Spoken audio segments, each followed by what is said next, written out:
What's up, everybody? Welcome to GoJo and Golic. Mike Golic Jr., Mike Golic Sr., Jesse Cofield holding it down for us in the DraftKings studio in Boston. We got a great show for you guys. As always, make sure you download, subscribe, rate, review us, leave us a 5-star rating, and check us out here live Monday through Friday on DraftKingsNetwork.com, the DraftKings YouTube channel, Samsung TV Plus, Roku, and more.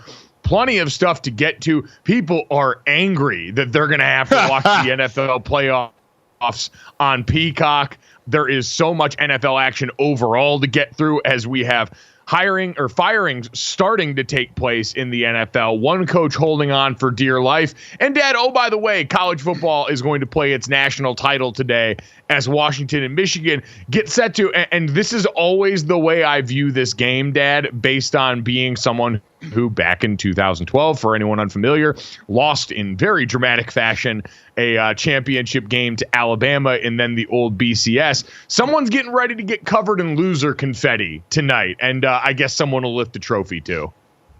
But I guess, you know, Mike, as what went on with you guys losing that game in the fashion that you did, the people that started to spout, I'd rather not be there than go there and lose by that much are people I never want to be on a team with. That's what I'll say right now. Because the last I checked, you cannot win a championship if you're not in the championship game. So I can't stand that narrative. If you go there and get your ass kicked like you guys did, so be it. And if it happens tonight, so be it. But you're there. You made it to the game. You deserve to make it to the game. One of the biggest differences, and you can obviously talk more about this than I can. I never experienced it. You had one game and you had a 44-day layoff.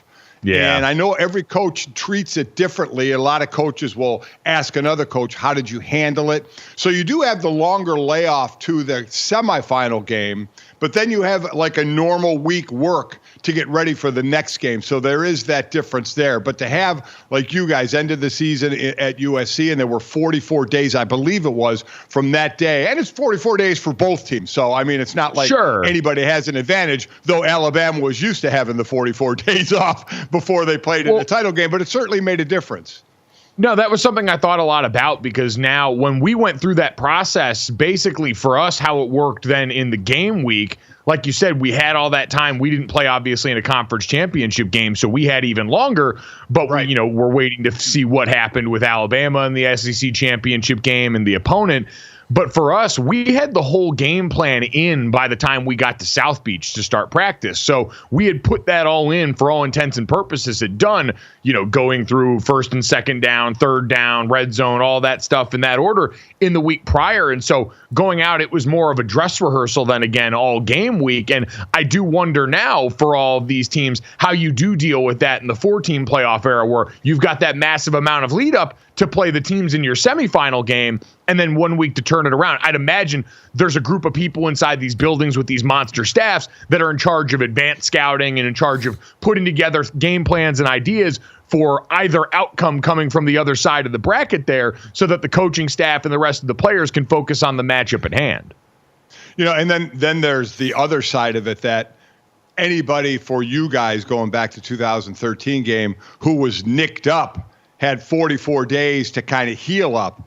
Here it's a different story. You have a semifinal game. You have cornerback Jabbar Muhammad, tight end Devin Culp, linebacker Nate Kalepo, and you have the running back Dylan Johnson. All got nicked up in the semifinal game. And while, you'll look to play in this game, like Dylan Johnson's already said, I won't be 100%, but I'll be ready to go. The NFL, equal version of that is the Miami Dolphins, who limped into the game last night and will be limping into Kansas City next week, as at some point you just don't have enough time to fully recover. Yeah, that's my biggest worry as it starts to mount up, because you're right. That was what, at that point, Alabama did almost as well or better than anyone, was they used that time and that gap between the end of the season, the conference championship, and the BCS to get healthy, to get back from the meat grinder that is the SEC schedule. And now for both these teams, Dad, to that point, Alabama, Clemson, the other teams that have made national titles, Ohio State in this era, they do know how to navigate this time period. For Michigan and for Washington, I'm sure they leaned on coaches that maybe were either had connections to the other staffs or reached out to other staffs to ask about it. But it's new for them, too, all navigating that. And so all of these schedule irregularities, like, God, I remember the last night before our game, we were the home team technically as the 1 seed, so we had the choice of where we stayed and where we practiced. We didn't stay in South Beach. Miami or Alabama stayed at LaFont and Blue. Like, my club lived in the hotel there. I remember early in the week there were stories about their guys maybe going out a little bit too hard. We chose to stay up in Hollywood, Florida, so we were a little bit of a hike. But on the last night before the game, we were in the team hotel. You had family and everyone there. We moved hotels the night before the game, so it would just be us.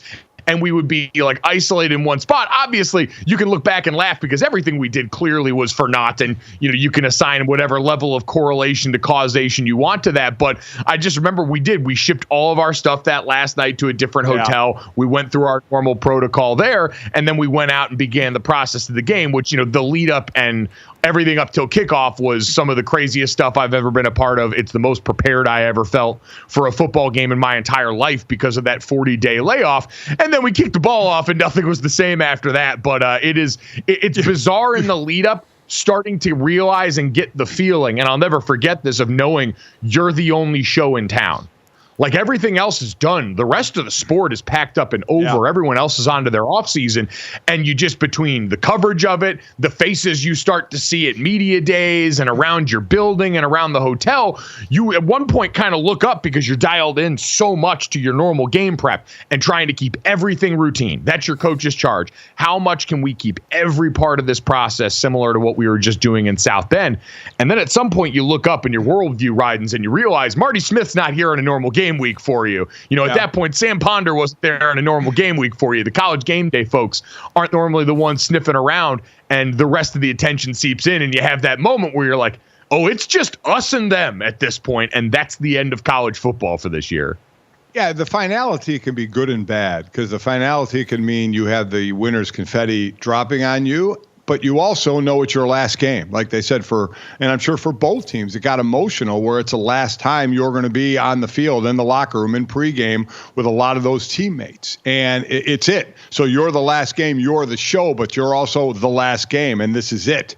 Now, some players obviously will come back, but the team won't be the same. So there is that kind of, when you have time to think about it. Unfortunately, in your game, you had 3.5 quarters to think about the fact that it was over. And also, you guys tried to do everything right. Alabama showed up with live armbands on their arms still from the night before and went out and kicked your guys' asses.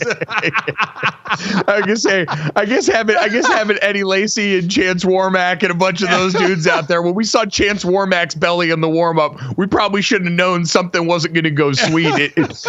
What you brought that up, it is the truth. Now, I didn't feel that in the lead up, and with that season, because things had gone so well and we had so much hope and we were riding the high, I even remember like senior day in South Bend, which was an emotional day for me the year prior. I got to do 2 of them. I was like laughing and smiling. I'm like, we're having a great time. We got a national championship run ahead of us now.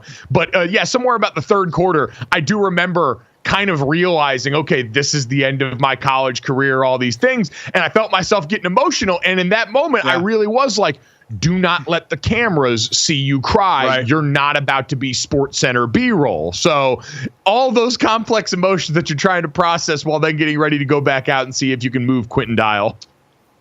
I'm wondering, did you guys, and forgive me, I forgot which team they said. It might have been Michigan that watched a movie last night. They watched The Accountant, which was Ben Affleck, the math savant who's also kills people incredibly well. So that was their movie. Did you guys watch a movie the night before? No, we did not have like a team. We didn't do like the Ted Lasso and have the boys all watch Iron Giant the night before. But again, maybe in hindsight, we can go back and look at that stuff. We used to always get a movie the night before that you were allowed to rent in the hotel, but I don't recall renting one that night. I think I might have been a touch nervous for the game coming up the next day. I would say probably.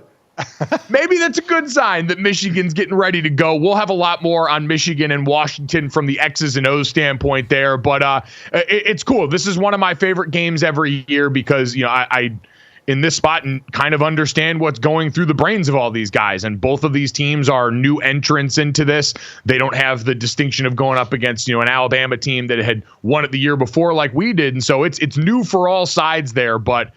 It is something that now you're in the club and you're going to find out which side of that club you wind up on in a few hours once we get to that game tonight. But Dad, speaking of games, let's get to the one you were at last night. We had so many playoff games with playoff implications going on yesterday. As we mentioned, Saturday and Sunday, there were only 3 games in the NFL that had no playoff implications whatsoever. But by the time we got to your game, we knew the Buffalo Bills were going to be in. After Jacksonville lost, Buffalo's ticket was secured in the postseason. But we still got a hell of a game that ends with the Buffalo Bills getting the win, winning the division, and now nestling in as the 2 seed in the AFC. And Dad, Josh Allen may be playing the peak Josh Allen game last night. Yeah, without question. And when you say peak Josh Allen, I know you mean good and bad, because there was good and bad. Yes. Listen, Buffalo outplayed Miami in this game and barely had the lead in this game because they would drive. They ended up with over 400 yards. Josh Allen threw for 359. They were moving the ball, which I'm sure Buffalo Bill fans were just watching and saying, yeah, great, until we get it down close, and then we screw it up. Josh Allen, 2 interceptions in the end zone. He got stripped on a pass, a sack fumble. Christian Wilkins not only got the fumble, recovered it as well. So Josh Allen had 3 turnovers, 2, like I said, in the end zone. And I thought another one was going to be picked off in the end zone as well. But Trent Sherfield on a tip ball caught it in the back of the end zone, getting 2 feet down, which was incredible because, as you know, you get a tip ball, a lot of times it's picked off. That would have been 3 picks in the end zone. But again, as I said, Sherfield made a great catch for the touchdown, but this was peak Josh. I mean, when he runs, dude puts his shoulder down and can do it and can get on a third, I think it was in 13, he makes a first down. But then on a 4th and a half a yard, Mike, I don't understand it. He's 240 pounds. Why are you jumping? Don't jump. I mean, do not jump. It worked the last time.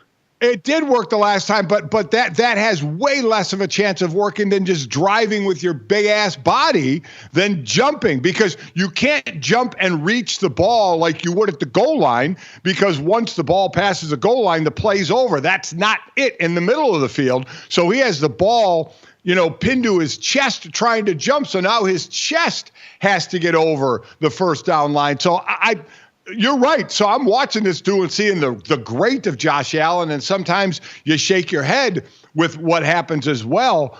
But man, you live and die with this guy. And they actually have been playing well since week 10, Mike, but it's been running the ball. It's been James Cook averaging 114 scrimmage yards. It's been Josh Allen running very well. He came into this game, obviously, second in the NFL behind, Miami's running back who was out in Mostert, who was out for this game. So, I mean, Buffalo was a better team. They win that game. They get the 2 seed. They get to host Pittsburgh now. So it was all laid out. Even though we knew they were in, these teams wanted, obviously, home field because they were way better at home than they were on the road. And for Miami, I mean, man, it's a mash unit, Mike, as we'll get into. Plus, in a key drive, again, Tyreek Hill led the world in everything by the end of this game, had 2 key drops on a drive, one up high and one down low that he normally catches. And right before that last interception, he ran a route and he limped off the field. It was one of those where he just limped for a minute and you figure he was going to come back the next play. But Chase Claypool went in the game for him, ran an out route that was covered by 2 Bills, Tua throws it out there, and it looked like Taylor Rapp, the DB, was running the route and gets a pick. And that would have been Tyreek Hill. Now, I don't know if it would have made a difference. I have no idea. But you'd rather have Tyreek Hill with the ball coming to him at the end of the game than anybody else. And unfortunately, he was standing on the sideline. And they get a couple of more guys nicked up in this game, as well as not having, as I said, Mozart playing in that game and Xavier Howard playing in that game and Waddle playing in that game. More guys nicked up. So while they may play next week in Kansas City, they're not going to be 100%. So it is a mash unit for Miami. Yeah, you've got to be extremely worried. You mentioned those names. They lost linebackers Cameron Good and Andrew Van Ginkel during that game. So at one point they were down to 2 healthy edge guys.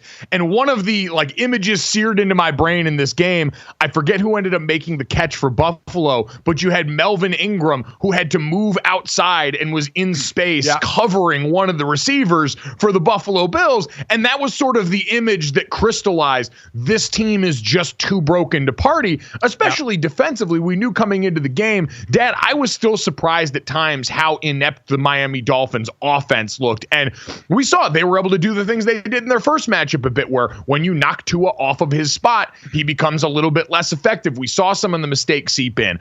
The Buffalo Bills clearly saw, hey, about the only thing Miami's comfortable with right now are seam balls to Tyreek Hill. And so they clamped down on those for a vast majority of their game. Obviously, they're going to hit some because Tyreek Hill is incredibly gifted. But, Dad, I'm wondering, seeing it in person, does this game make you worry about Tua at all? And if we're starting to see a ceiling with him and what he can do to elevate this offense, or is it, in your mind, too many broken pieces around him? I think it's too many broken pieces. Mike, he throws such an accurate ball. I mean, he throws really a nice ball. But again, who's he have to throw to? It's Tyreek Hill, right? Waddle's out of that game. Tyreek has 7 catches. Next close to him is the Domer, Durham Smythe, with 3 as the tight end. As I said in the pregame, who steps up? Who's the next wide receiver? Who's the next weapon? You don't have Mozart again, but I felt pretty good at running back with Achane and with Wilson coming in. They kept running that quick toss sweep that was working incredibly well through a lot of the game until Buffalo finally started figuring it out and stopping it. I just don't think they had the weapons. Mike, I do like the way Tua throws the ball. He led the NFL in just a tick under 70% completion, and he airs it out because you have Tyreek Hill. They led the league in 10-plus yard plays, second in 25-plus plays, first in 50-yard-plus plays because of Tyreek Hill and Waddle. So I do like Tua. I just think they're too broken around them. You look at Buffalo. Buffalo started every offensive lineman for every single game. How rare is that? Miami was on their 11th different offensive line combination, but they were actually run blocking pretty well in this game. But then Buffalo started to take control. Buffalo, as I said, was the better team. They were their own worst enemy with interceptions in the red zone and losing fumbles until Deontay Hardy runs a 96-yard punt return back to tie this game up and just spark Buffalo. They needed something, and that was it. And that's a shame. That's when Cameron Good, the linebacker, man, it was one of those, you're trying to talk, analyze the play and how great it was for Buffalo. But as I saw Hardy 20 yards down the field, I knew he was gone.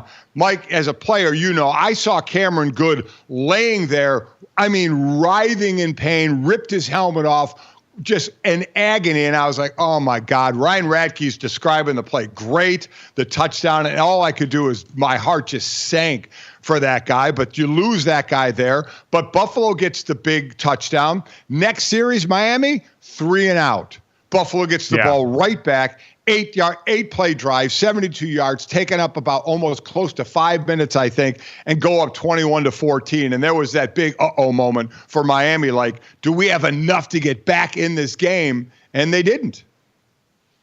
No, they didn't. And now they're going to quite literally limp into the postseason in a way that we've talked about the demise of the Kansas City Chiefs, and we'll certainly talk about the anger of fans who are now pissed off that they're going to have to watch them on Peacock coming up. But you start to look around at the rest of the AFC playoff picture and say, all right, well, you're going to have an opportunity, because unfortunately, I just don't know if you can trust this Miami team with how many parts are broken down. I'm with you on Tua, and they're coming up on money decisions with him. And I'd imagine he's going to be a guy that if they're going to keep him, they're going to have to keep him at yet another record-setting quarterback number, because that's the cost of doing business. this, but right now it seems like he's provided everything you could have asked for at that spot for him. And I'll say this, Mike, if you're going to put a game on Peacock, put the Kansas City game on Peacock, because Swiftie fans don't care. They'll pay the subscription fee to watch Taylor in the booth. Jesse was saying that before the show. Her and I were talking. And you know what? That's the NFL playing chess, not checkers, right? Let's go for that new audience. Let me tell you, just remember what they did to Ticketmaster, all right? Just remember what they did to Ticketmaster. These people are capable of a lot of things. And so if you go too far, all of a sudden you have incited one of the most mobile and organized groups that the internet has to offer, much like Buffalo Bills fans who completely took over the stadium down there in Miami, too. That looked like Orchard Park down there. So congratulations to the Buffalo Bills. They keep their improbable comeback to win the division and get to the postseason going. Coming up next, though, let's get to some sounds from the weekend that was in Mic'd Up Monday.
GoJo and Golic. Let's get into Mic'd Up Monday, where we bring you some of the best sound coming your way from Week 18. And as if there wasn't enough drama in the Saints-Falcons games, you know, we had two teams going in for a playoff berth here. We also had a wild, absolutely wild finish to this game. We had a side mission go down when the Saints players went rogue with a play call in the final minutes of their victory against the Falcons on Sunday. So you guys, we saw this go down. Dennis Allen, Pete Carmichael intended to kneel and run out the clock with that final 1:13 left. Then they put in backup quarterback Jameis Winston, okay? He sent in to take the final snap in victory formation, but that's not what happened, is it, okay? We were all watching. The team instead ran Jamal Williams up the middle for a score. Falcons head coach Arthur Smith, we saw him freaking out after the game, yelling at Allen as they met at midfield. And here is what the mission man himself, Jameis Winston, had to say about that decision. Well, I apologize to DA because the play was victory. But I also explained to DA that it was a team decision. And I think when you have a team morale, and I asked the guys, I say, guys, like, what do you want to do? We know how much Jamal means to this team, and I understood from DA's perspective. So I give him that. But DA didn't condone that at all. You know, he didn't. Crying, screaming, and throwing up at that answer. The reason Arthur Smith was probably so angry was because he knew he was in the hot seat, right? I mean, he got fired not too long after the final snap of that game. He met with Arthur Blank, Rich McKay on Sunday night, hours after the team finished their 7-10 season. The decision was reached. But guys, what do we think of the whole ending there in New Orleans? And Jameis, I don't even know. He's a national treasure, but also, what was he thinking? Jameis is the NFL's perfect chaos agent, and we are better for having him around to stir the pot. That being said, Dad, I ran through the full gamut of emotions. One hand, you feel for Arthur Smith because I saw someone put it, we saw his worst professional day. Like, we saw everything go wrong for him on what he probably knew was going to be his last day in the chair, and that's pretty tough.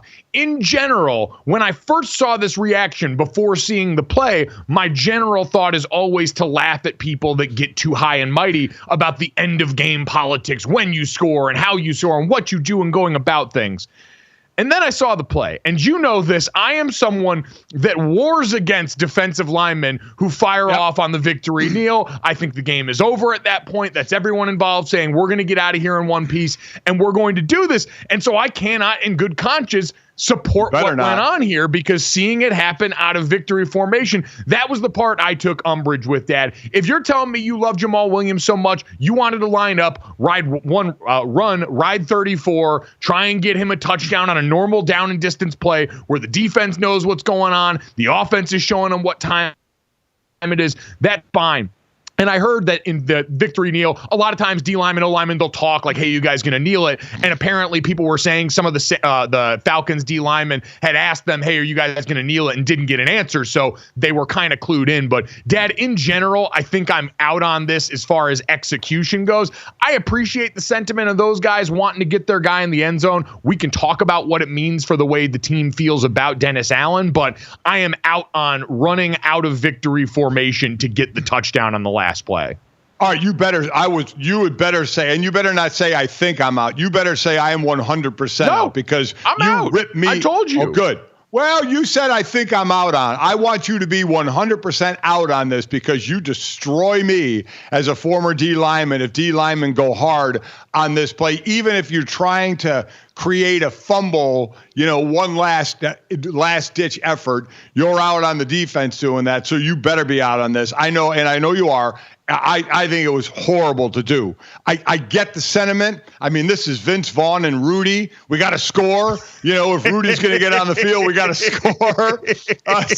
This was, they wanted to get Jamal Williams, who led the NFL in touchdowns the year before, right? Didn't have one touchdown this year, and they wanted to get him that one touchdown. I'm with you. Line up like a regular play. You line up like a regular play and run it in, I have no problem. Then the defense knows what's up. And now you don't want him to score, stop him. But you're in a formation that clearly states we are doing nothing, and you did something. So that was a bogus move without question by them. But that said, I love the team unity. I love that they kind of voted as an offense out there to do that. What this means as far as defying your head coach, who had to sit there, Mike.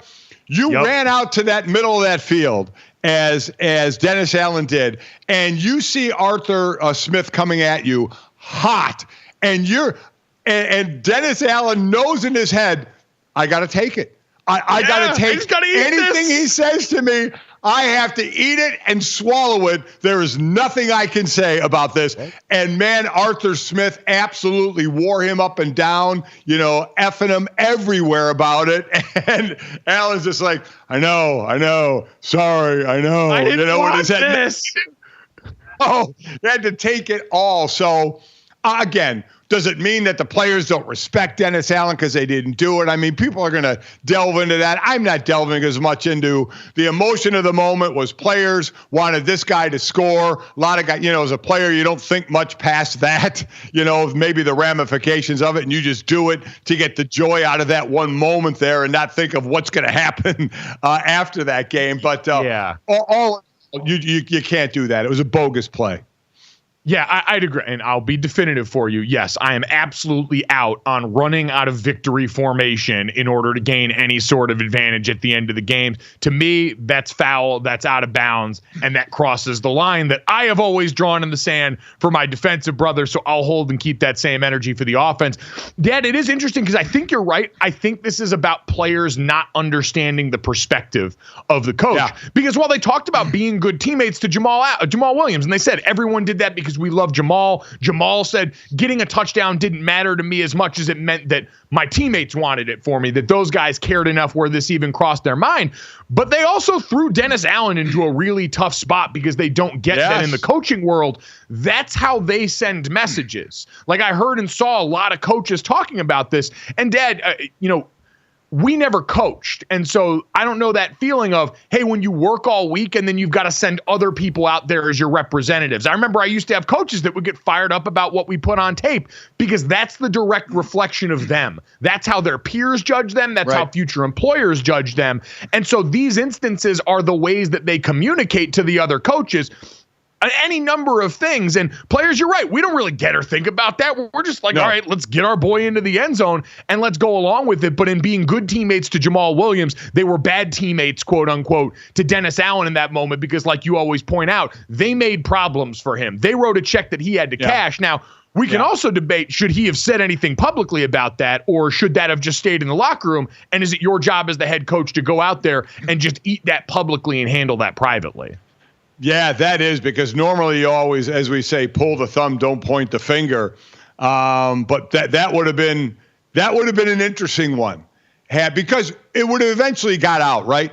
He would have, if he'd have taken responsibility for it, no doubt the players would have still in the locker room said that was on us. They would have listened to their head coach take the bullet for that one and say, no, that's not what happened. He might have been better off doing that, and just trying to take it. But I don't think he expected to be. I wonder how quickly when he saw that running play, Dennis Allen went, oh God, I have to talk about this.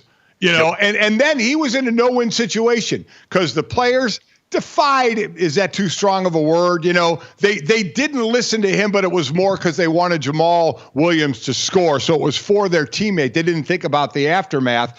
But also, as other coaches or other people think, as they say, Dennis, do you not have control of your team? Do you not oversee this team? Do they not listen to you? They're making their own decisions without you. So it definitely put him in a very, very tough position.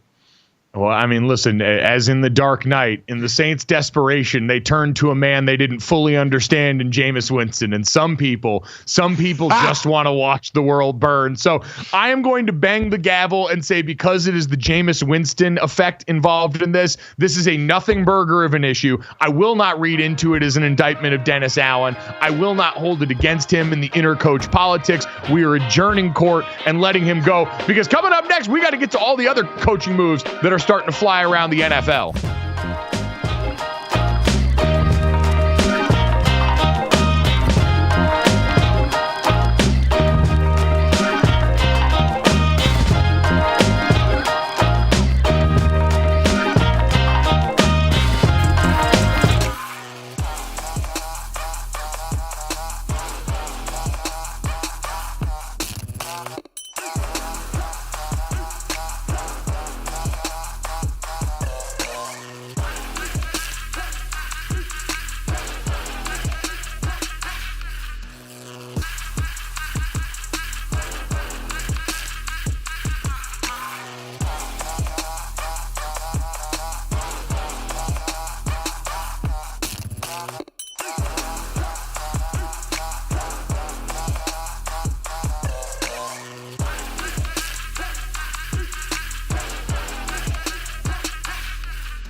GoJo and Golic. It's time to talk about coaches who are in the hot seat. And there's plenty to get to here, but let's talk about Bill Belichick. Reportedly scheduled to meet with owner Robert Kraft, team president Jonathan Kraft today, following Sunday's disastrous loss to the Jets, which ended the team's season 4-13. It's the worst season in Bill Belichick's 29 years as head coach. Now, Belichick spoke to the media this morning and surprisingly said he would be more open to taking a step back if he were to stick around in New England.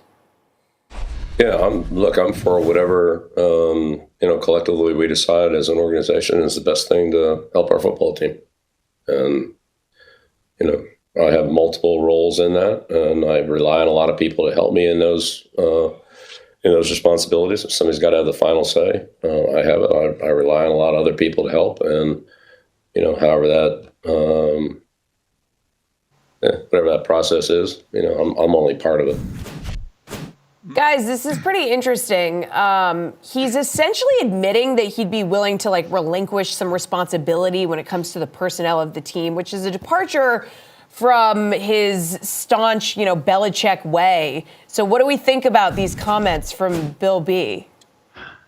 Yeah, this, Dad, sounds like the end of a relationship when someone wants to try and hold on, feels it's slipping away, and starts to make promises that weren't there all along. Like, I would continue to look at the actions and still say that this seems like a duo that is due for some separation in Bill Belichick and the Patriots. I think everyone would be better served by moving on at this juncture, but I can understand and appreciate Bill Belichick, at least in these waning moments, coming out and sort of admitting what we all saw, which is that Bill Belichick, the GM, has not been up to the standard the last few years. Yeah, I also think, listen, one thing, Bill Belichick is a Hall of Fame coach. He's going to go down as one of the greatest coaches ever. I think he needs 15 wins overall, regular season and playoffs, to pass Don Shula, and I think that's something he wants. So, but I also think he's smart enough to know, Mike, that he is not going to be running the show anywhere else outside of being a head coach. If he were to leave New England and go somewhere else, he's not going to be the GM. He's not going to be running. He'll have input, in it, like a player personnel and GM, but he's not going to be that, what he was in New England. He's smart enough to recognize. Did you think that going into this offseason, given the teams that we had involved? Because I looked at a lot of the teams, Dad. We're now up to the Panthers, Chargers, Falcons, Raiders, and as of this morning, the Washington Commanders relieving Ron Rivera of his duties. None of those organizations, in my mind, seemed like they were in a position, if it came down to it, and they miss on the Ben Johnsons of the world and some of these hot coordinators, to tell Bill Belichick no when it comes to that. I mean, if he went over and took the Carolina Panthers job, can David Tepper tell Bill Belichick he doesn't get to pick the pieces given the position that franchise is in? I don't know. So I didn't take that necessarily as, and I thought originally he might have a shot to leverage some of the weakness of the franchises against them and get that power if he wanted it. I don't think so. And in Carolina, the GM job is open. Tepper fired Scott Fitterer, the GM there. But no, Mike, I don't think so. I think those days are gone. And I think Bill Belichick recognizes that. And even though those are teams desperate for a coach, you have to look at Bill Belichick's track record the last few years, and it hasn't gone well from a personnel side. And it's not like those other owners can't see that as well. While it is Bill Belichick, I get it. I just think this is something that went on that doesn't go on anymore. You can't, shop for the groceries and cook the dinner anymore, as I think it was Bill Parcells, once famously said. So I just don't think it's feasible anymore. So I think he recognizes that and will relinquish some of that power. And so he probably thinks, why not just stay here and do that instead of going somewhere else and not having all the power? He's familiar here, and we'll see. That's just my thought. Again, we're trying to dive into a man's head who gives us, Sure. one-line answers. But that's what I think. I think that is a practice that is outdated with all that goes on now with professional teams. And we're talking about the NFL. And I just don't think that's going to continue. Where here, you're the head coach and you're basically the GM, even though we have a GM in place, but you're really running the show. Well, I also look at this, though, and think, Dad, this could be an effort even in the dismount to just make him a more appealing candidate. Like, obviously, anyone that's interested in Bill, they're going to talk to him. They already know his act, like you said. none of what happened down the home stretch here should obscure the picture. Bill Belichick is, in my mind, the greatest NFL head coach of all time. What he accomplished over this run is unlike anything we have ever seen, and I think ever will see again, especially when you factor in that this was done in the era of free agency that makes everything that went on infinitely harder than so much of the past from a team building standpoint. But now if you're another team that was thinking about and starting to weigh this, and you hear willing to relinquish that portion of things, now all of a sudden, in my mind, that makes things a little bit more appealing, especially if you believe, like a team like the Chargers, that you've already got so many of the core pieces, especially at quarterback, that you'd need to succeed. Yeah. Yeah, it's going to be. That's a good thought too. That he is doing that to say, hey, because most of the time I think people feel like when you talk to Bill Belichick, he's talking to you and you're kind of asking him and he's telling you, right? Where now it looks like he's willing to have a conversation back and forth. And what you just said is true. And there are going to be those out there that say, no, that's not true, because look what happened when Brady left. And again, I keep going to look at the first few titles that they won. That was a defensive-led team. It wasn't an offensive-led and Tom Brady-led team. It was a defensive, strong team that was winning Super Bowls. So he deserves every accolade he gets. And I'll continue to say, as I always have, I always put a little more on the players when we're dividing up coach and player, because the players are on the one actually executing the plays. But he will get his due. I think at some point be the winningest coach of all time. As I said, a Hall of Fame coach, and will go down as one of the greatest, if not the greatest coach of all time. But it does seem like now he is willing. You're right, to the kind of like the decision makers for the other teams, like the owners. Hey, he's willing to work with us a little bit. We may get a little back and forth with him instead of just back and no forth. It's the end of Rocky IV.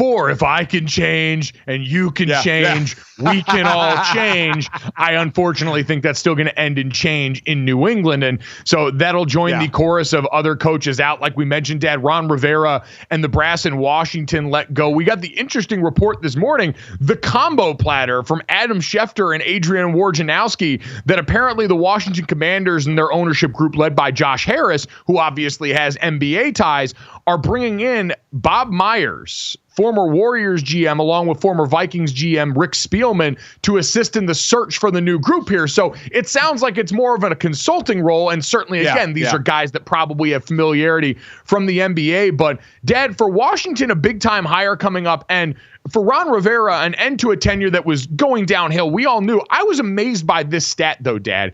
In 13 years as a head coach with the Washington Commanders and the Carolina Panthers, Ron Rivera has 3 winning seasons, including the 15-1 Super Bowl appearance year with Cam Newton when he was the MVP. Like, Dad, were it not for Cam Newton, we probably talk about Ron Rivera more like Jeff Fisher or worse based on his head coaching tenure, because there really was not much to write home about that Cam Newton didn't create there. Yeah, listen, I agree, and this doesn't surprise me at all. New ownership, you kind of got the stench of Daniel Snyder out of there. It's kind of like a fresh reboot for Washington now, right? With what they're doing, from ownership, getting that out, to now head coach, and kind of just cleaning house here. And it's also a team, as we look at teams that are looking for a head coach, and always new coaches coming in. What's the quarterback situation? Let's be honest, they're looking for a new quarterback as well. They need a complete do-over in this situation. And I'm sure a lot of people are going to say, well, Eric Bieniemy went there. He actually got to call plays, unlike in Kansas City. Will he get a good chance there? Well, this was an offense that overall finished, I think, around 23rd, right in that area there. So now, again, you have to look at obviously some of the talent that was on the offensive side. It wasn't up there with some of the others, but this again will start over is Eric Bieniemy, head coaching material, or is it going to be, we just want an absolute clean slate here? Everybody's gone. We're kind of starting over again. And then quickly on an aside, Mike, we know what a Woj bomb is when it's big news. What is it when Woj and Schefter put one together? What the hell kind of bomb is that? A Wefter? I think that's the only thing, because coming up the other way starts to get too convoluted. There's too many consonants when you do it the other way. So I guess this is a Wefty bomb with the lob off the backboard, Dwayne Wade to LeBron style.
So now that we've sorted through Wefters or Shoj bombs, I don't know what we're going to do with it as Adam Schefter has lobbed the ball off the backboard to Woj, LeBron James and Dwayne Wade style, on the news about Josh Harris and the company hiring Bob Myers as a consultant. Dad, we still got to kind of sort through the rest of the jobs in the NFL. Yep. And it's interesting trying to take stock now as we get to the time of year where these decisions are going to get made. We knew the Panthers, Chargers, Raiders had already entered their names into this. The Falcons obviously made it official late last night, firing Arthur Smith. The Washington Commanders have parted ways with Ron Rivera this morning, and we'd expect the Patriots to follow. And then after that, you and I both agreed this is probably the end of it. Any notions of firing Mike Vrabel in Tennessee would have been the dumbest thing that franchise could have done at this juncture where they're getting ready to kind of turn over a lot of the faces of the franchise. Saw Derrick Henry, very sentimental moment, addressing the crowd after what could be his final game in a Titans uniform. Went out in style, too. Angry Mike Vrabel and a team looking to make a point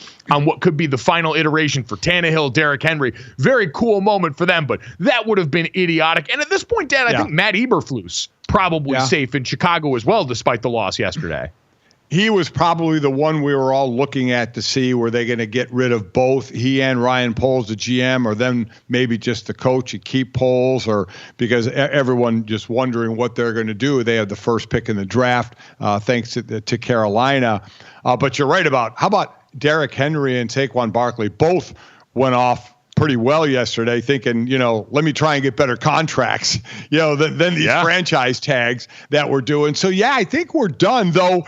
It is amazing, Mike, after the Cowboys win the NFC East, right? And this is the game I'm doing next week. I'll go to Dallas, do Green Bay at Dallas. Asked specifically about McCarthy's future after Sunday's win over the Commanders, owner Jerry Jones said, "We'll see how each game goes in the playoffs." I mean, dude is just constantly on the seat. It is unbelievable. That was his quote after the game. So, I mean, I guess you have to say if maybe they lose in the first round or don't get to the NFC Championship, does he make a change? Because I saw this personally with my brother Bob when he played in Cleveland, and Marty Schottenheimer, God rest his soul, was the coach, got to a couple of AFC Championship games, but never got into the Super Bowl. So, he ended up getting fired. So I was amazed. I saw that when I was driving home last night from the game here in Miami, and I was just like, wow, classic Jerry Jones. But I don't think that's going to happen. I think the only other one is going to be New England. Then, as we said, you start to look at the quarterback position. And let's be honest, if it is New England, let's say New England, Las Vegas, Carolina, Atlanta, Washington, and the Chargers. There are only two teams that have their quarterback, right? That's Herbert with the Chargers, and that's Bryce Young with Carolina. He only had the 1 year. He ain't going anywhere. All those other teams, they're going to have new starting quarterbacks, whether it's by the draft or whether it's bringing in a free agent. They are going to start anew. So that will weigh heavily into coaches who have an option, coaches who have a choice. And we know there's obviously the retread former head coaches, and then there's the hot coordinators like a Ben Johnson everybody keeps talking about. If you have a choice of what you're looking as your pros and cons of where you want to go. Yeah, I say because the Chicago Bears job doesn't look like it's going to come open, the Chargers are going to be the number one job. The Panthers just have too many holes to fill, even if some of the Chargers' money problems are going to be things you have to account for as the new head guy. And it is interesting, Dad, for the Panthers, because you're right in that, mostly because the Panthers don't have their first-round pick that belongs to the Chicago Bears. Because if not, I would wonder if we'd be in for an Arizona Cardinals situation where back in the day they hired Cliff Kingsbury a year after drafting Josh Rosen number one over with their first-round pick, and then followed it up by letting Cliff Kingsbury draft Kyler Murray in the first round and moving on because they had the opportunity to do so. I just don't think the opportunity's here, or else, especially given David Tepper's track record, I wouldn't have been surprised there because it was abysmal for Bryce Young. What you're coming into is a full reclamation project akin to what really Sean Payton was tasked with doing with the Denver Broncos, albeit with a player that had accomplished much more in his career, but it was where the directive was clear. You're here to revive this one player. In the Denver Broncos case, we saw they decided, all right, you showed us enough. we don't want that guy around, and we moved on. You wonder how this is going to go for the Carolina Panthers, who have a boss that appears temperamental and a quarterback that appears broken after this season. Not exactly a ringing endorsement and screams, you're going to have to overpay somebody. Yeah, you are. I really think that's going to be who falls to that position, right? Because that's going to be nobody's first choice unless Tepper is just throwing out dumb money, which you know you're going to get. But you also know that the trigger finger is quick there. But so if you're going to go there, you damn well better make sure you're getting paid to go there because of how that owner. It's just a bad situation all around. Like I said, coaches look at ownership and quarterbacks. And that's one where you still don't know about your quarterback, but you're I don't want to say stuck with him because I still hope Bryce Young, has a bright future, but you don't know, and you have an owner who, listen, we've been saying enough about him, about what's going on. So very, very difficult. And quickly on the other side of the good, I think Coach of the Year is going to be Kevin Stefanski from the Browns. If not him, the team they're playing, DeMeco Ryans from Houston. Yeah. And quite honestly, the Executive of the Year should be either Les Snead or the Rams. This is a team that has no first-round draft picks because they did everything to sell their soul to win the Super Bowl, and it paid off. They have this young team now, and they got draft picks that have hit, and they're sitting there in the playoffs. Or Brian Gutekunst, the GM from the Green Bay Packers. They have basically the youngest team in the NFL on the offensive side of the ball, and here they are along with, while the quarterback isn't a rookie, it's his first year starting, and here they are in the playoffs. So there's a couple of GMs that have done a great job. Yeah, man, it's hard to not prorate quarterback because Jordan Love feels lumped into that, right? You're a year removed from jettisoning yet another Hall of Fame quarterback from your organization, and now in year one as the full-time starter, Jordan Love has absolutely morphed into a reason why. Like, he is a driving force. He's not a passenger along for the ride. He's a driving force of why your team just made the playoffs this weekend now in the expanded format. So I think you're absolutely right. Man, I'd probably lean Les Snead just because the Rams were in such tattered shape. But it wasn't like the Green Bay Packers felt like they were in great shape coming off last year. Dad, the vibes were bad around there, just like they are. I mean, you mentioned the Dallas Cowboys. I feel like we're not talking about that situation and Jerry Jones's quotes just because the vibes around the Philadelphia Eagles, their counterpart, the NFC, are so god-awful right now. An embarrassing loss yesterday to the New York Giants in the final stanza of this season. You had more guys get banged up. Jalen Hurts' middle finger gets hurt. A.J. Brown goes down with an injury in a game that Devonta Smith was already missing because he was a little bit banged up. On and on down the road, Dad. This Philadelphia Eagles team, I don't know what, I mean, I know what happened. The defense got so banged up and so bad in a hurry that it threw the complementary football completely out of whack. But this has been a team that's so broken and looks like getting past the divisional round would be a real miracle at this point. Yeah, and a lot of people thought, being the 5th seed and going to Tampa, that's a nice position to be in, but Philly's playing awful right now. That's the last game, by the way. That's Monday. Saturday, Cleveland and Houston, and Miami at Kansas City, the Peacock game, so the Swifties will all of a sudden have a bunch of Peacock subscriptions. And then Buffalo, Green Bay, Dallas, and then the nightcap on Sunday is the Rams in Detroit. Those are the couple I'm looking at outside of loving doing my game. Cleveland and Houston, I'm almost bummed one of them's got to go in the first round because they're both great stories. First-year head coach, first-year play caller in Slowick, first-year quarterback, and on defense, first-year guy Will Anderson with 7 sacks, in Cleveland 4 quarterbacks. And then the L.A.-Detroit swapping of quarterbacks a few years ago, coming back to Detroit, both teams with a lot of depth on the offensive side. It'll be fun all week to break down some of these games. You saw Sean McVay in the post-game press conference get asked about that because obviously they traded away Jared Goff to get Matthew Stafford, and he downplayed that pretty quickly. Knowing Dan Campbell, I'd have to imagine all this week he's going to be pushing those buttons with his quarterback, letting him know and getting him hyped for this one right now. That seems like a locker room that's going to rally around a guy that I'm sure deep down in place he doesn't talk about at parties, felt slighted about how that went down, and now has a chance to show them in a big way how he feels about the entire process.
Welcome back to GoJo and Golic. Guys, it all comes down to this. Undefeated Washington, undefeated Michigan. Tonight, we cannot wait. Washington pits their high-powered offense, led by Heisman runner-up Michael Penix Jr. against Michigan's stifling defense that leads the FBS in fewest points allowed. And as if that wasn't enough intrigue for all of you, the backdrop of all of this, whether or not it will be Jim Harbaugh's last game as head coach of the Wolverines, here's what he had to say about what a win would mean to him and this team. What it would mean to me, for my kids to know their dad is a national champion, and for my parents and for my brother and my sister, that's the overwhelming thing. Just that so many people would be able to enjoy that, be a part of that. For my wife, for her husband to be a national champion. For me, not so much but for everybody else, that would be huge. Absolutely hysterical to me that he's like, this would be huge for my wife. For me, whatever. It'd be fine for me, but she would get to go home and be with a national champion every night. Okay. Yeah, sure. Jim Harbaugh this weekend and all the quotes I heard out of Media Day sounded like if you gave Bill Walton an Adderall, like he was every bit as like existential. And when he got asked about his job, he'd be like, I just hope that there's a tomorrow and a day after that, and that I have a future on this earth, and all these things to avoid answering the obvious questions in the lead up to the game that I don't know, we're not all that surprised about. But Jim Harbaugh in front of the mic, Dad, once again a treasure, and he is now the favorite going into the national championship game. So he is expected to give his wife and his children the honor of being fathered and husbanded by a national champion in this game. I don't know how you feel, Dad, in the lead up. I am going to pick the Washington Huskies. I said that coming off of the semifinal games. I've gone back and watched. I've read a lot of the information. I'm going to stick with the pick of Washington. If you asked me for sound betting advice, I would think the Washington plus the points would be the way to go in that, because I think this can be a close game.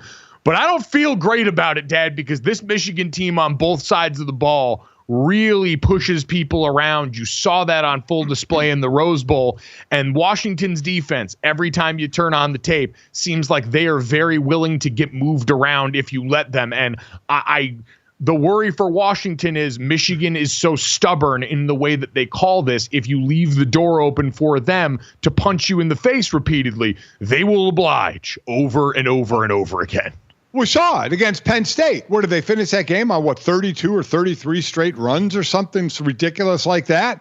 I mean, talk about an old lineman's dream to get in a three-point stance and go straight ahead and try and move another human being. That's what you fatties live for, right? I shouldn't say that. You're much better athletes today. Sorry about that. Much better athletes in this day. So they'd much rather run block like that. And Blake Corum says, thank you very much. I'll hide behind you guys and do my thing. Michigan's the better, more balanced team, right? On offense, defense. Yeah. They're more balanced. Washington is so offensive heavy. But I'm with you. I'm going with Washington as well. Not just is a number 4 or 4.5. I know it's been fluctuating back and forth. I'm picking Washington to win just because they have the ability to get back in a game and a play. So no matter where this goes, they have the ability to strike to get back. Michael Penix is, as I said, some people that are jumping on him now, the bandwagon. I've been on this guy since last year. I love what he does. I think his game translates beautifully to the next level as well. It helps when you have a couple of home run hitters, at wide receiver as well. So I am going to go with them. Let's see again how the injuries stack up. The big one being Dylan Johnson, their running back with the foot and a little bit of a knee. Knows he won't be 100%. But there's more than a few guys tonight, as we know, Mike, that aren't going to be 100%. But you don't care. I've never been in a game like this. Your adrenaline is going to kick in, and you're going to be ready to go. And it's two programs it's been a long time. It's like if our alma mater can get back to the national championship game, and win one, it would have been since 1988. For Washington, it's 1991. And remember, this is before any of the playoffs they have right now. In 91 for Washington, they were co-champs with Miami. In 97, Michigan, I believe, was co-champs with Nebraska. So that's how long it's been for these two teams, and someone will be that outright winner tonight. So hope we get a great game, right? I mean, as two guys like us who we have no horse in this race at all, we'll pick it because that's what we do. I just hope it's a great game. I really do. I hope we see the stars be the stars, and then what non-star, because I always love that storyline, what non-star, non-player that we haven't talked about has that game. All of a sudden has that game of a lifetime. Does somebody step up and do that kind of thing? So that's something I'm really, really looking forward to. Just give me a good game, right? I mean, that's one of the big things that we want. You wait all year for this game. So just give me a good game. Just give me something to kind of hang my hat on a little bit. I think everyone's worried coming off of last year, right? Because we had two good semifinal games last year, and then we got to the national championship game, and it was a stinker. It was one that, quite honestly, as someone who got blown out in a national championship game, I was like, all right, put a little bit of distance between us and everybody's memory of the worst national championship blowout, because it was worse for TCU. I'm sorry, guys, I care about you, but I needed somebody else to start taking the heat for this. But yeah, so I think we're in better position for that for the reasons you mentioned, right? Because, Dad, when I look at this game and I look at the things that Michigan has been able to be successful with and was successful with against Alabama, it's going to line up much the same way for them against Washington. Like you look in that last game, what did Michigan do? They took advantage of linebackers in the middle of the field for Alabama. They put them especially in man coverage in a bunch of compromised positions. You had Blake Corum working out really well as a receiver. In the tight end room, Colston Loveland's been a big-time threat for Michigan all year. That's where Washington's going to have their eyes, because for the guys in that linebacker room who can at times get a little bit lost, that's going to be the place I'm sure Michigan's going to target again. And so for me, Dad, looking at this game, if Washington, if we look at side by side, right? If we look at this Michigan offense that we've talked about downhill coming into this year, their offensive line was the two-time back-to-back Joe Moore Award winning offensive line, who I'm sure feels some type of way about the fact that Washington, across the field for them, is now the holders of that trophy. The Washington Huskies this year were the Joe Moore Award winner for the best offensive line in college football. Dad, Washington's going to have to decide early in this game who they are going to let potentially beat them. And I don't know how there's any world where you let that be Blake Corum, Donovan Edwards, or anybody in that backfield and associated with the offensive line. I think you got to load the box and dare J.J. McCarthy to beat you over the top over and over again. And I get there's good guys in that wide receiver room in there, Cornelius Johnson and company, Roman Wilson. They're all capable players. But that being said, I want to see him do it, and I want to see him do it again, and I want to see him do it again and again and again, because the path of least resistance is the one right down State Street. And the last thing I want to do, and Washington's willing to do it. Like, you go back and watch the Texas game. You go back and watch any game this year. If the other team runs two tight ends, which Michigan is wont to do, Washington's happy to match big bodies. They're happy to cover down. They're happy to get 5 across, 3 down spacing, bare front, the kind of stuff Alabama did in the second half for the Rose Bowl. And by the way, did a decent job of stopping Michigan on some of those runs in the second half. Dad, I think Washington's got to be willing to do that basically down in and down out, because you do not have the horses to run with them if you're not putting an extra guy in the box on damn near every play. No, I agree. You got some big boys up front on the interior of that D line that Washington is going to have to rely on to hold up.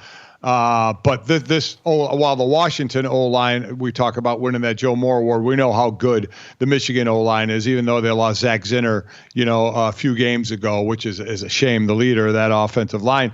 That's the thing about it, is you can hold up for a while, but as you said, you got to do it again and again and again for 60 minutes, because you could get worn on. Michigan can wear on you and wear you down.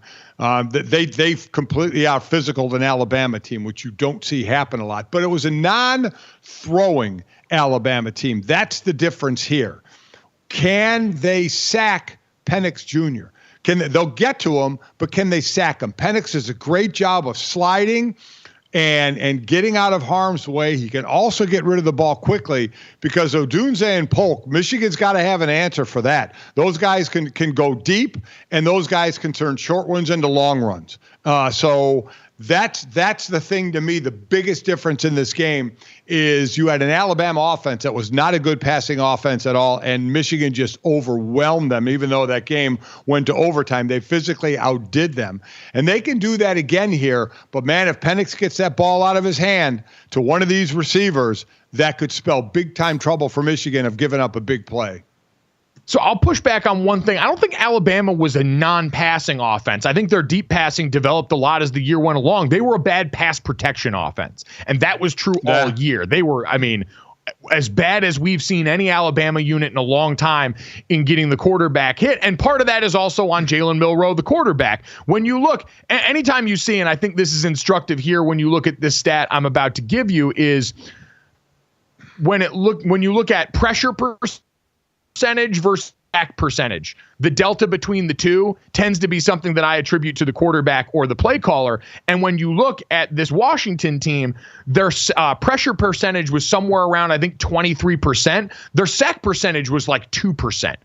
Michael Penix Jr. is a big reason why, where even earlier in the year, where I don't think he was always the most accurate when he was under pressure, in a way that he was he was unconscious in that Sugar Bowl game in terms of accuracy under duress, because Texas got to him plenty, but they couldn't get him down. That is because Michael Penix Jr. is mobile enough to get you out of trouble and smart enough to get the ball out of hand. And I think you attribute that to Ryan Grubb some, the play caller in this game for the Washington Huskies on that side. So you're right, Dad. I mean, one of the keys to this game, if you look down to it, if Michigan is going to win this game, in my mind, it's because they're going to dominate in the run game out of 11 personnel. I do think you'd have some opportunities if you're them to have Colston Loveland be the only tight end on the field, see if Washington's going to stick with matching personnel, and then try and absolutely destroy them in those looks. And then the other part of this is you have to take Michael Penix Jr. down. You can't get pressure on him. Yeah. You can't get close. You've got to sack dude. And this is an offensive line that's much better than Alabama's and a team that's in a much better position schematically to make that not the case. So I think that, to me, is the pivotal matchup in this entire game, because Washington's defense is going to get run on. That's not an if. That's a when thing for me. But this is the variable. This is the one in my mind that hangs in the balance of if Michigan's D-line can overcome what Washington's done so well in a true strength-on-strength matchup. Yeah, Penix been sacked just 10 times this year, and you're right, it's a combination of O-line and Penix escaping and getting rid of the ball. You sit there and talk about big stories, too, certainly from a player standpoint, but even coaches. The Ryan Grubb story is amazing. He's the play caller, OC, for Washington, a guy who at one point was, I believe, living in his sister's laundry room, pouring concrete until he got a chance at Sioux Falls, with the coach, with the Boers, when he was at Sioux Falls, winning titles there. And what it's turned into to now this guy, the play caller for possibly a national championship team. So a lot going to fall on his shoulders of the actual play calling and how you attack this best defense, in the national or in college football. They're the Baltimore Raven version of the best defense in the NFL. Though Baltimore will come after you a little more on blitzes, that's for sure. But it's an excellent defense. So Ryan Grubb certainly has his work cut out for him in coming up with a game plan. But a great story with him as well.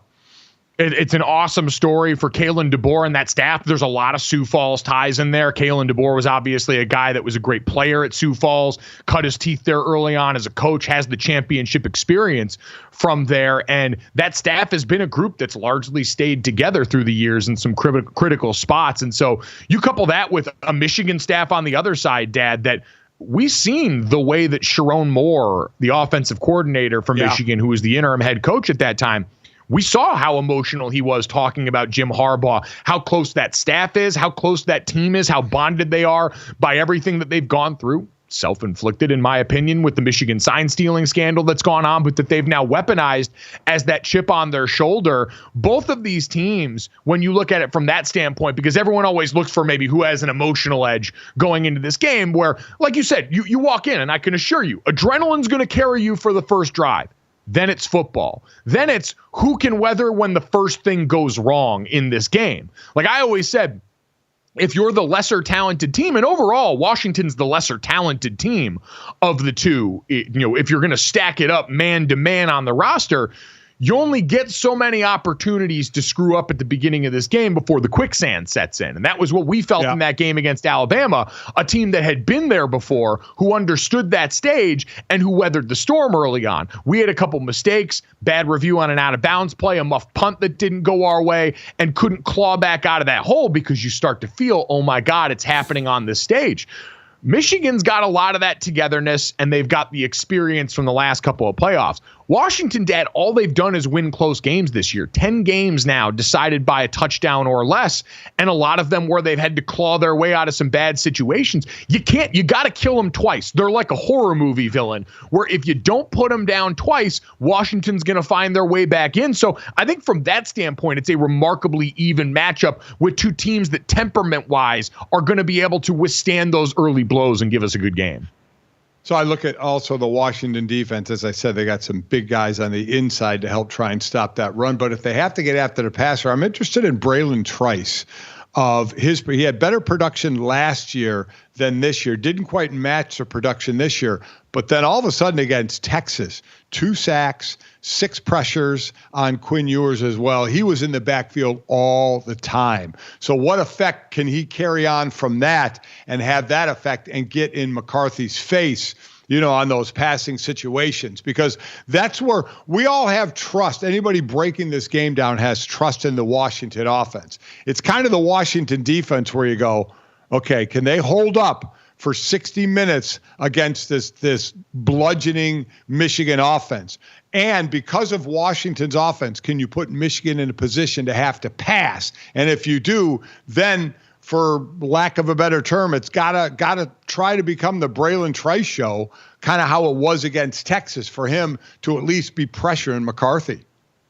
Yeah, and to your point about if you make this a passing attack for Michigan, you look back to the season, only 12% of their passes were thrown 20 or more yards down the field. They were 107th in college football. They're not built for a shootout in that way, at least not that we've seen consistently. So you're right, and that's the way. And for Chuck Morrell, the defensive coordinator for the Washington Huskies, I think you spelled it out there, Dad. Like, again, if we're going to do keys to victory for them, Braylon Trice has to have another monster game for those guys. And they moved him around the way you like to see D linemen done in that regard. And the defense has to take chances. Like, they've got to sell out on early downs to make sure you don't let Michigan get running yards in there.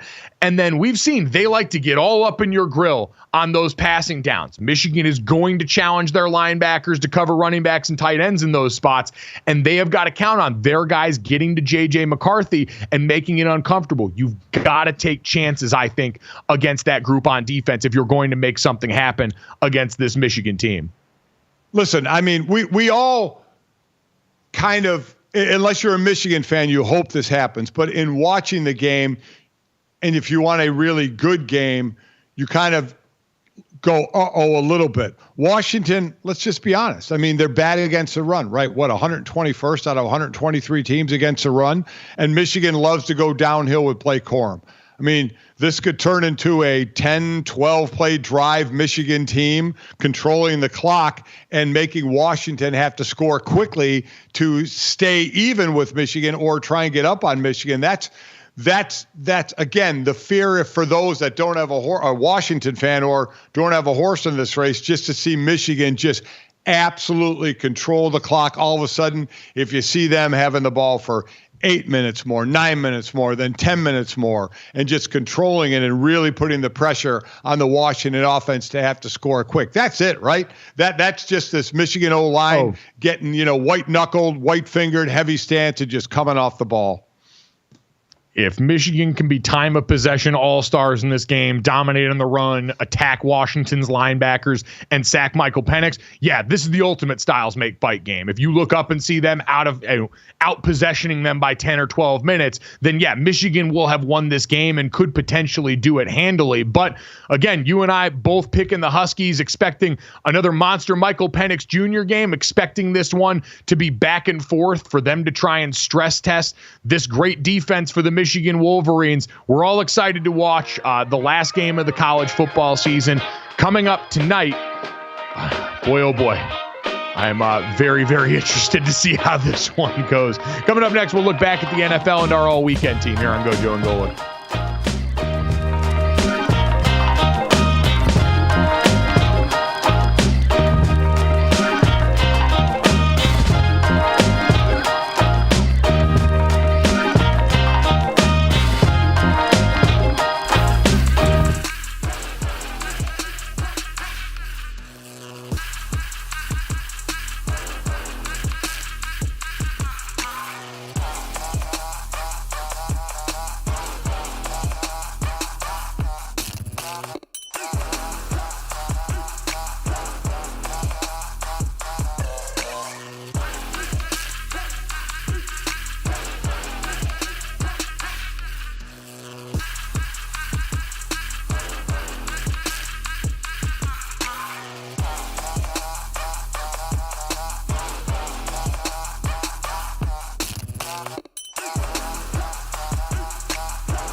Let's see.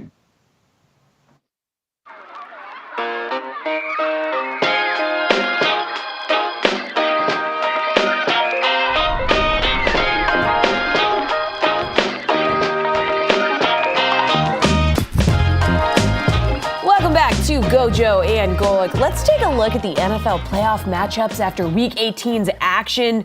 Guys, some great revenge narratives in the wild card round. We got Matt Stafford, Tyreek Hill, both taking on their former teams. Very exciting. Cowboys and Mike McCarthy hosting the team he coached for 13 years prior to joining Dallas. And it won't be Deshaun Watson under center for the Browns, but the team that traded him away brings their new man into Cleveland on Saturday. Guys, so many intriguing matchups. So many teams we didn't think would be here at this point. Which are the juiciest for you? What do we think? Well, I mean, God, there's so many ways to go in this, Dad, because I think every first round matchup offers us something pretty interesting, whether it's on field or about the way that we perceive these teams. You mentioned Mike McCarthy and the conversation that Jerry Jones is or isn't having about his future, taking it game by game in the postseason. The Philadelphia Eagles, who were a disaster down the home stretch of this season. Dad, I can't help but have my eye wander back over, though, to the AFC, coming off of what we saw with the Miami Dolphins at the Kansas City Chiefs, who now look primed to somehow find a way to be one of the last few teams standing in the AFC based on what we've seen from everybody else here. So I don't know. What about you? What do you look at in this first round that stands out to you? You're going to be calling that Cowboys and Green Bay Packers game on Wild Card Weekend as well. So I know you've got that to look forward to. So let me ask you an overall question first, and then we'll get into it. There are 4 teams in the playoffs who have never won a Super Bowl, okay? Cleveland, Houston, Buffalo, Detroit. So let's start there. Of those 4 teams, which in your mind has the best chance to not just get to the Super Bowl, but win that first Super Bowl? Houston, Buffalo, Cleveland, Buffalo, Detroit. Buffalo. I would say Buffalo just because, again, and I know it's reductive, but we've seen the way that team has played down the home stretch of the season. We had the conversation about how turnovers sort of obscured the view, even on a team that defensively we know has cracked a little bit because of age, the wear and tear, the injuries to that group overall, but they've seemingly been able to overcome it. And they've got a quarterback that's just playing at an ungodly level right now and shows no signs of slowing that down, even if there's a couple of turnovers mixed in. Dad, that Cleveland defense is incredible. They deserve a ton of credit, but I do wonder if at some point the clock strikes midnight on Joe Flacco in a matchup like that when it's back and forth. And then the other team you mentioned at the Lions, we've seen their defense perform a lot better. I still have worries, especially if they're outdoors in the postseason somewhere, with what that group would be able to do against some of the upper level competition, i.e. the San Francisco 49ers, to me, who are still the clear class of the NFC. Yeah, I mean, for Detroit, I would, just because, you root for the underdog, I'd love to see them make a run, but I don't think it would shock anybody if LA came there and beat them, right? The way the Rams are playing, if the Rams go to Detroit and win that game, wouldn't shock me at all. Buffalo having Pittsburgh visit there. I mean, you have TJ Watt with a grade 2 MCL sprain, hurt. You're playing with a backup quarterback, even though he's been winning in Mason Rudolph. I like where Buffalo is right now. But man, I'll tell you what, Mike, those red zone turnovers can really hurt you in a lose and go home scenario, right?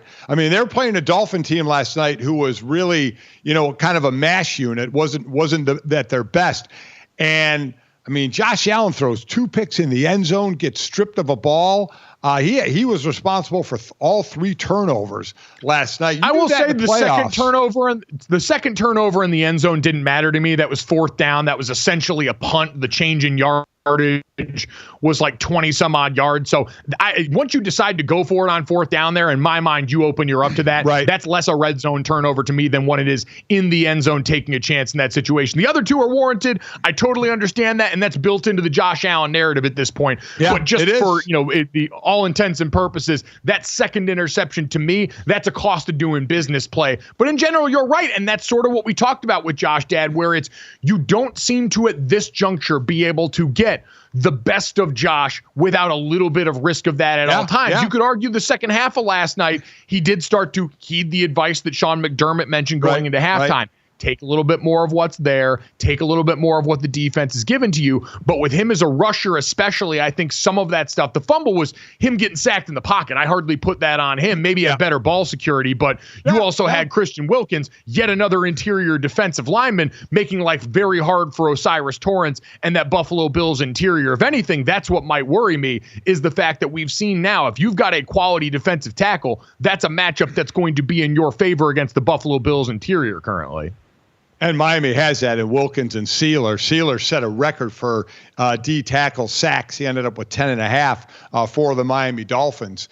So they do have some good interior play there. I loved, Mike, Buffalo's game plan. We talked to Dalton Kincaid, the rookie tight end, after the game about it.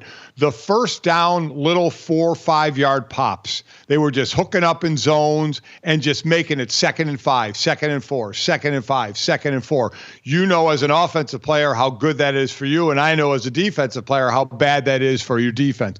They did a great job there. But I would agree, out of those 4, I would say Buffalo as well. You still got to go through Baltimore, but I would say Buffalo. The most intriguing one to me, Mike, is Cleveland and Houston. Houston, with all the firsties we keep talking about, that they're how far they are ahead of schedule in not only getting to the playoffs, but winning the division. I mean, now that also says something about the division and the gag job that Jacksonville did as well. But still, give credit where it's due. They won the games they needed to win. And for Cleveland to lose one of the best running backs in the league in Nick Chubb, let's not forget about that. And going through 4 quarterbacks, grabbing a guy off the couch, which really helped Njoku, the tight end, really come out and blossom this year, to have one of the best defenses in the NFL.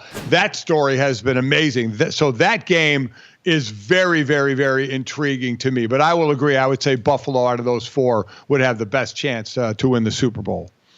Yeah, and God, it feels really disingenuous to bring this up in the face of the Cleveland Browns because, again, you can't bring up injury as an excuse. Like I want to, even though Houston is a young team, I think losing guys like Tank Dell that they did at the juncture that they did, having Nico Collins in and out of the lineup there, Noah Brown was out for the game last night, all the different things that they had go on. The offensive line was injured early in the season. They overcame to that. Nobody, even like the Jets, have been through it the way that the Cleveland Browns have been through it on offense. So there's not an excuse to be had there. There's just a defense that, again, if it hadn't been for how great the Baltimore Ravens have been on defense, Dad, we'd have spent a lot more time talking about this group in Cleveland. I completely agree. Miami and Kansas City, tough for me to get a handle on that because I don't know who's healthy for Miami. I don't. I mean, we've talked about the warts of Kansas City this year, but I have no idea who's going to be up and ready to go for Miami. LA, Detroit, I think is going to be the two most intriguing games. I think are Cleveland at Houston and the Rams at Detroit. I think for sure, and that one is a pick 'em to me. Green Bay and Dallas. Green Bay, and you mentioned it before. I mean, Jordan Love isn't a bystander. Jordan Love has been money. They're 6-2 in their last 8 games. They've been playing well. Their defense still worries me. Absolutely no doubt about that. And CeeDee Lamb was almost the yardage leader. He got passed last night by Tyreek Hill in that game for leading receiving yards in the league. But we know the damage that Dallas offense can do. And this Green Bay defense has not been great by any stretch of the imagination. And then Philly, Tampa Bay, I mean, I don't know what Philly team is going to be there, Mike. I have no idea. But I'll ask this. Is Tampa Bay set at quarterback for next year? I don't think they're set in a way where I look and say Baker Mayfield's the answer, but I think he's going to be the guy because I don't know at the position they're in now what better options they're going to have. Right. Yeah. Okay. I would agree with that. I think that dude is a man. He's a kind of guy as an offensive lineman. You would love a quarterback like that, right? Works out with the old lineman, will run through a brick wall, rarely slides, is always going to take the hit to try and get the extra yard. He is just fun to watch, but you cringe every time he runs a ball that he is going to get something broken on his body. Baker's a survivor, and he's a guy that's playing with a bunch of injuries right now. Like, it's not sustainable, and I don't think the top-end production is ever going to be anything that wins you a Super Bowl anymore, but he's a survivor, and he's going to get you over that line, which is saying a lot and a big testament to the way that he's done things. So, the more I keep looking at it, we keep talking about that Dolphins and Kansas City matchup. That feels like it's tailor-made for the Chiefs now, and all the places that the Dolphins are banged up, on the edges, on the perimeter, turning into the worst possible matchup for Miami at the worst possible time.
back to GoJo and Golic. Let's kick off this segment with a little game of Cash It or Trash It presented by DraftKings Fantasy Sports. Check out what DraftKings has to offer this season with code GoJo because life's more fun when you're in on the action. DraftKings, the crown is yours. Gambling problem? Call 1-800-GAMBLER. Age and eligibility restrictions apply. Void where prohibited. See DraftKings.com for details. So guys, on Friday, we presented you with a bet. It was the Pacers-Hawks game total, which was one of the largest game totals of all time. It got all the way up to 264.5, the highest total in DraftKings history.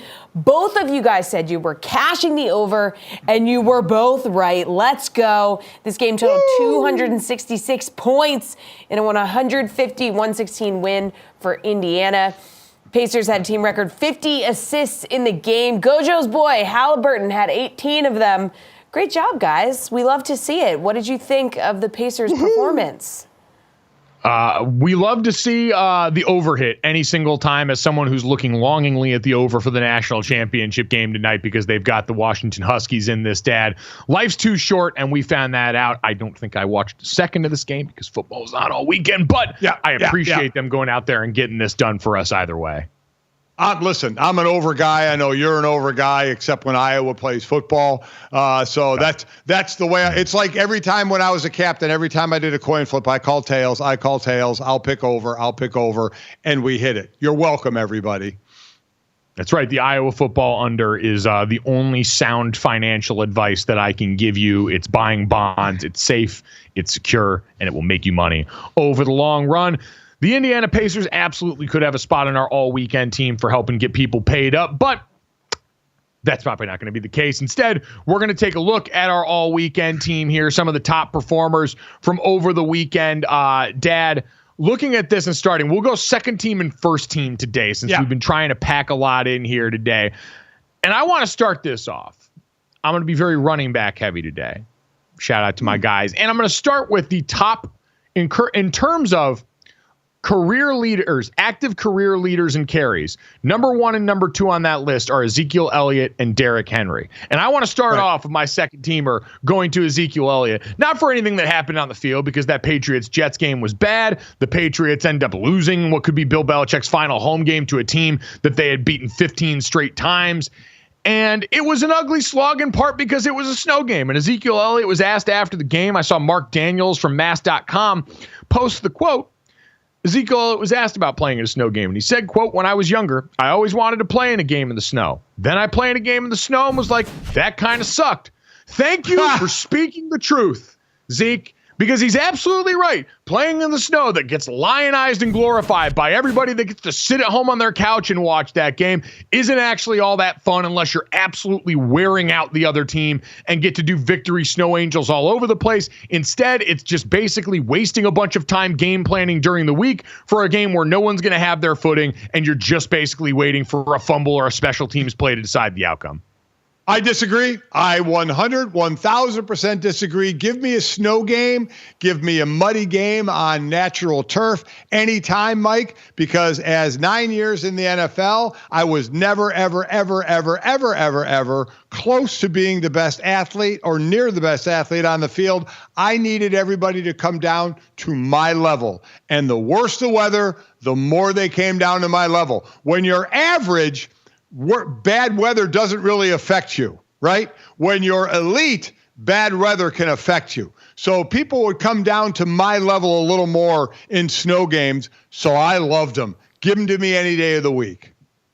I'll take a snow game over a rain game any day and twice on Sunday because being dry is always greater than, especially as the temperatures dip down on there. But no one's playing good football out there. Like I know. I don't know. To me, it always seemed like, man, we spend so much time working during the week and then you go out there and it's largely a moot point because you're just trying to do so many of the basic things like get the freaking snap off in a game like that. So thank you to Zeke Elliott for speaking truth to power. Dad, who's your second team pick?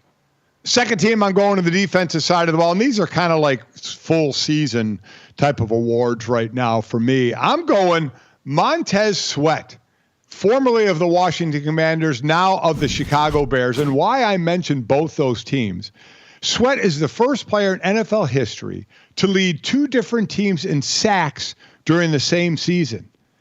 For Washington, he had 6.5 sacks, led Washington. Then he got traded to the Bears, and oh, by the way, on his way, signed a 4-year, $98 million deal, 72 of it guaranteed, and proceeded to have 6 sacks for the Bears, which led the Bears. So the first one to lead in sacks for 2 teams in one season. That is a chef's kiss right there. Yeah, it was a performance since he came over to Chicago that was really a turning point in their season, Dad. Much like when they jettisoned Roquan Smith a year ago and he really solidified the Baltimore Ravens defense and has since. I think you could argue Montez Sweat helped usher in a lot of that for a Bears defense that by the end of the year was playing some really good football. Yep. A team more sound on both lines of scrimmage. It quite honestly made a lot of analysts eat their words about the winning or losing of that trade by the Chicago Bears and the resources they gave up to get Montez Sweat. So with you on that one, baller performance from him. Very cool stat that he'll get. First team all weekend, Dad, I'm going to go with Derrick Henry. Contractually, it looks like it will be his final game as a Tennessee Titan. The 4-time Pro Bowler and 2-time rushing champ went off with his best game of the season to end this one, Dad. He had 153 yards this season, including an 18-yard touchdown run and a 69-yard run that gave them the final score to go ahead and beat the Jacksonville Jaguars, ruined their season in the process. And, you know, it saw the cool moment after the game. He got on the microphone with one of the in-game stadium hosts and was able to thank all of the fans in Tennessee for everything there. We rarely see a guy get to know with this kind of certainty that the end is there at an organization, knowing his career may not well be over. And while I understand the business of football sucks in that way, and you hate to see Derrick Henry probably having to move on, I was glad that everybody kind of got to say their goodbyes in both player and fan base to a guy that's meant a hell of a lot to that organization since he got drafted there. And man, he is going to help a team next year. If even probably more part of a duo backfield, which is kind of the more majority of thing now that we see to preserve, you know, his legs and his time in the league. But what a runner he is. What a fear of God he has to put into a secondary when he breaks to that second level. And you know that vicious stiff arm is going to drive you into the turf.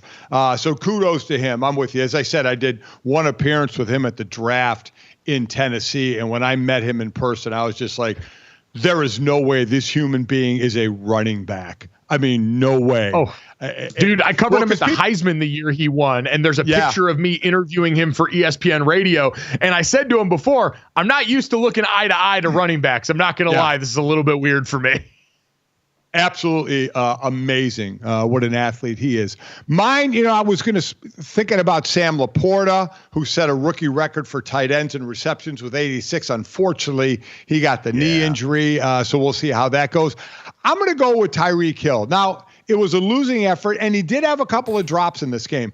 But overall, Mike, he ends up with 119 receptions, 1 yard under 1,800 yards, 1,799 yards. He surpassed CeeDee Lamb, who had played earlier in the day in the game last night, to lead the league in receptions. So he led the league in receptions. He's the first Dolphin to lead the league in receptions. He has the top 2 Dolphins receiving yards in the history of their team.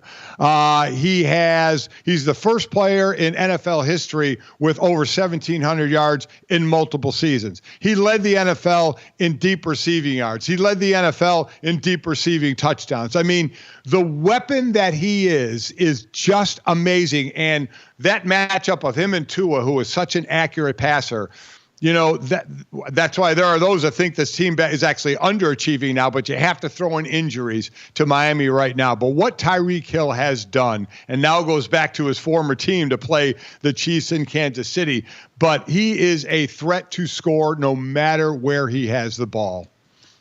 Yeah, he's the most important player on that team. I think bar none. Tua's going to get paid and deservedly so, but the offense changes completely. And we saw that because of how the offense morphed when he left Kansas City. It was still successful, but by no means the same. And now he's gone over and allowed this Miami Dolphins to be the next explosive iteration of the Shanahan and McDaniels tree.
finish off the show way we always do. This, that, the third. 3 quick stories to send you off into the rest of your day.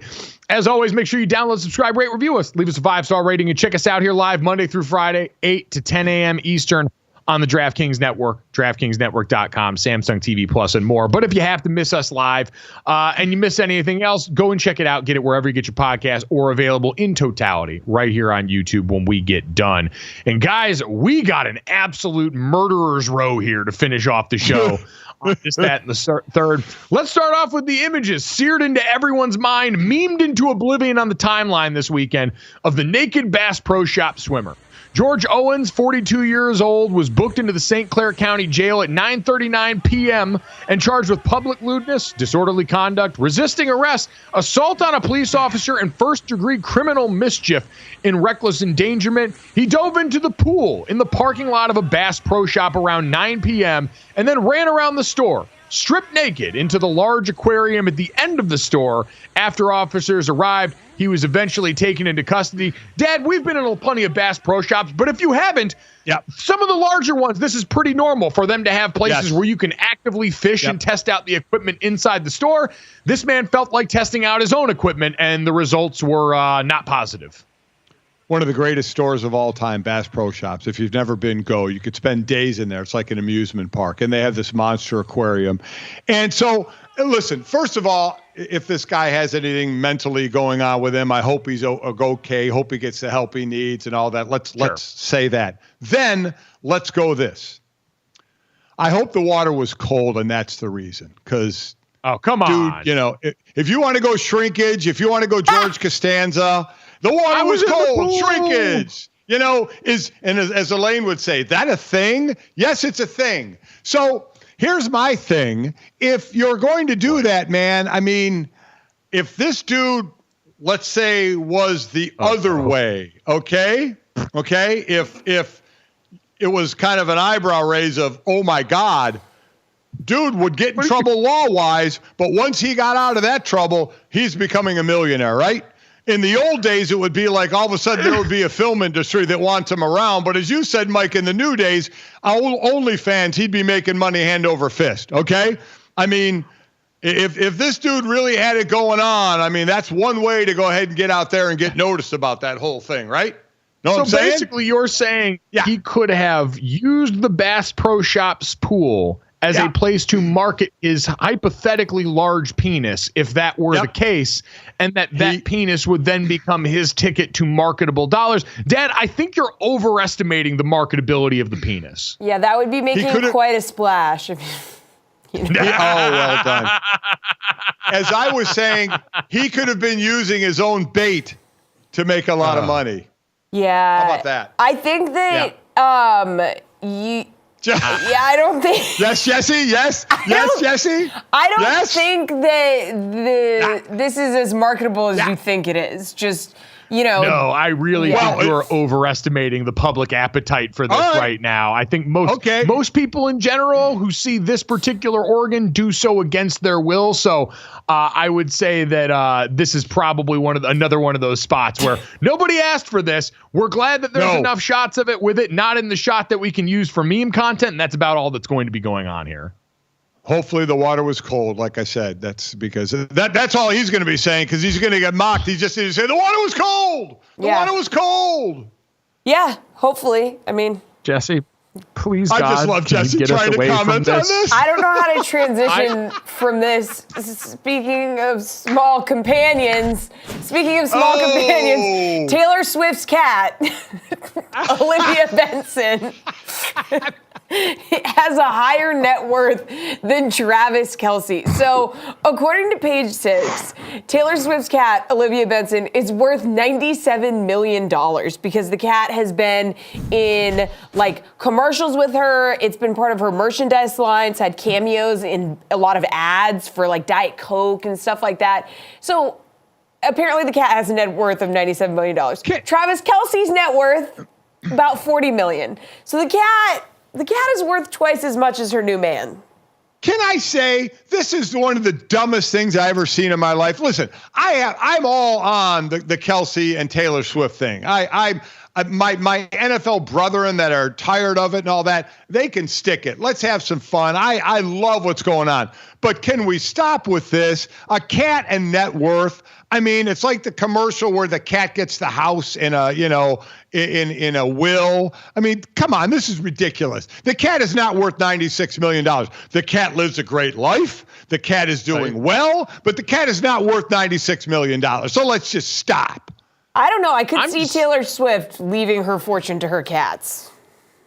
I was going to say that'd be a real, not last great waste of American money. dynasty. Yeah, I know. I mean, listen, you have no idea what the cat would do with that money. Maybe it's a deeply philanthropic cat. Maybe it's a cat with very good intentions. I mean, we have hope no she idea how outlives the cat. Money either. We hope she outlives the cat. Listen, I'm a Taylor Swift fan, but you guys are Swifties, and you're going overboard here. This is ridiculous. I didn't write this article. Okay. Somebody say, but I want you to admit it's a ridiculous story. Of course it is. Right now. Of course it is. The cat doesn't have a net worth, but it is. Thank you. But it's funny to think about the fact that, technically, through the cat's body of work, it's worth more money. I was going to say, Dan, I think you're just intimidated that the cat's also worth more than you. I think that's what this is about. You're jealous that the cat's rich. I like the story about the micro penis better than the net worth of the cat. I'm not going to lie. It's man, you and the wieners. You and the wieners. Well, no, we're going away from both of these things, and we're going to finish up in a much more normal and understandable place, Jesse, which is the potential of 8 to 10 foot tall aliens at a mall in Miami. Speaking of small objects, there was videos from an outdoor mall in Miami, okay, that had these wild claims going around on the internet that aliens had landed on Earth. The truth is, obviously not that there's an alien invasion happening. So last week, basically, a group of about 50 teens caused a riot at Bayside Marketplace, an outdoor mall. It's about 5 miles from South Beach. So apparently they were setting off fireworks. They were refusing to leave, blah, blah, blah. But there's video of a gray object moving, and there was such a big police force. This is just how the internet does the internet. The internet was interneting, and someone was like, it was aliens, and they're trying to cover it. It's a cover-up that there was a teen riot, and really aliens are invading. So basically by Friday afternoon, Miami Mall alien was trending on Twitter. So I'm going to ask both you this, and whoever wants to start, you go ahead. Okay? So of the 3 stories we talked about, which is the most plausible? Marketing a penis, a cat with a net worth, or there are aliens somewhere on this planet?